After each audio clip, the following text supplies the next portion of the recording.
کفار مکہ وجود باری کا انکار نہیں کرتے تھے، یعنی اللہ کے وجود کے منکر نہیں تھے، وہ بتوں کو ساتھ شریک کرتے تھے۔ وہ کہتے تھے کہ اللہ موجود ہے، کار ساز حقیقی ہے، لیکن یہ بت بھی اس کے ساتھ کاموں میں شریک ہیں۔ اس وجہ سے وہ مشرک ہوئے۔ اس کی ذات میں یا اس کی صفات میں کسی کو شریک مانا جائے تو بندہ مشرک ہو جاتا ہے، کافر ہو جاتا ہے۔ دوسرا، وہ رسالت کے منکر نہیں تھے، نفس رسالت کے، کہ رسول نہیں ہوا کرتے۔ وہ کہتے رسول ہوا کرتے ہیں، آیا کرتے ہیں، ماضی میں بھی آئے ہیں، اب بھی آ سکتے ہیں، لیکن آپ نہیں ہو۔ تو رسالت کے منکر نہیں تھے، انتساب کے منکر تھے۔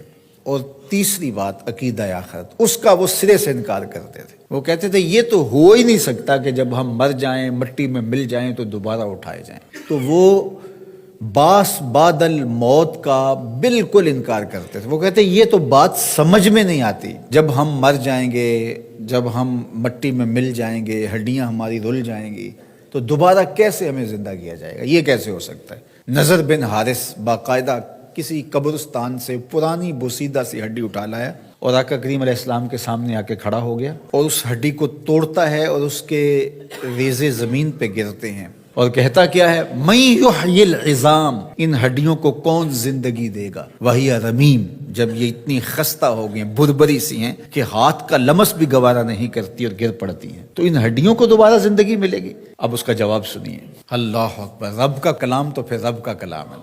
کل، اے محبوب فرما دیجئے، یحییھا الذی انشأھا اول مرہ وہو بکل خلق علیم، جب یہ ہڈیاں نہیں تھیں، اب تو ہڈیاں ہیں، اب تو میٹیریل موجود ہے، بکھر گیا ہے، ٹوٹ گیا ہے، جب یہ ہڈیاں بھی نہیں تھیں، اس وقت جس رب نے انسان کو بنایا تھا وہ ہڈیوں کو جوڑ کے بھی بنا لے گا۔ ذرا غور کیجئے، دلیل کی کاٹ دیکھیے، دلیل کا رنگ اور آہنگ دیکھیے۔ یہ تو کہتا ہے ان ٹوٹی ہوئی ہڈیوں کو کون جوڑے گا، کون ان کو دوبارہ زندگی دے گا۔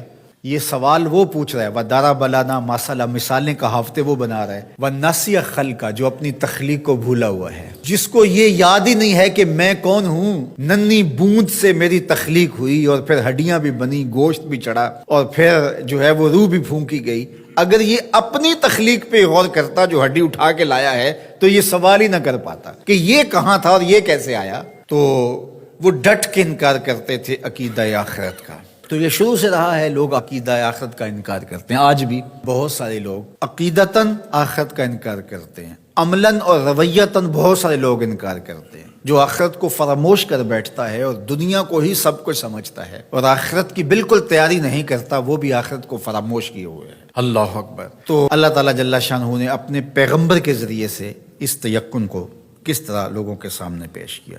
جب ابراہیم علیہ السلام نے کہا، رب ارنی کیف تحیی الموتیٰ، مالک میں دیکھنا چاہتا ہوں کہ تو مردوں کو زندہ کیسے کرتا ہے۔ قال اولم تؤمن، کہا کہ تجھے یقین نہیں؟ قال بلا، مالک کیوں نہیں؟ ولکن لیطمئن قلبی، لیکن میں چاہتا ہوں کہ دل میں اطمینان اور زیادہ پیدا ہو جائے، یقین کی اور پختگی نصیب ہو جائے۔ قال فخذ اربعۃ من الطیر، کہا 4 پرندے پکڑ لو، فصرہن الیک، اور ان کو اپنے ساتھ مانوس کر لو، پھر ان کو ذبح کرو، ٹکڑے کرو، گوشت بناؤ، قیمہ کرو اور مکس کر کے مختلف پہاڑوں پہ ڈال دو۔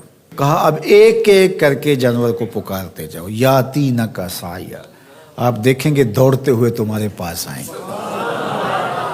اب کسی کی ٹانگ کا قیمہ اس پہاڑ پہ ہے، کسی کی گردن کا قیمہ اس پہاڑ پہ ہے، کسی کے پروں کا قیمہ اس پہاڑ پہ ہے، کسی کے پیٹ کا قیمہ اس پہاڑ پہ ہے، لیکن جس جانور کو پکارا ادھر ادھر سے اس کے اجزاء نکلے، جڑے اور وہ دوڑتے ہوئے جناب ابراہیم کی خدمت میں پہنچے۔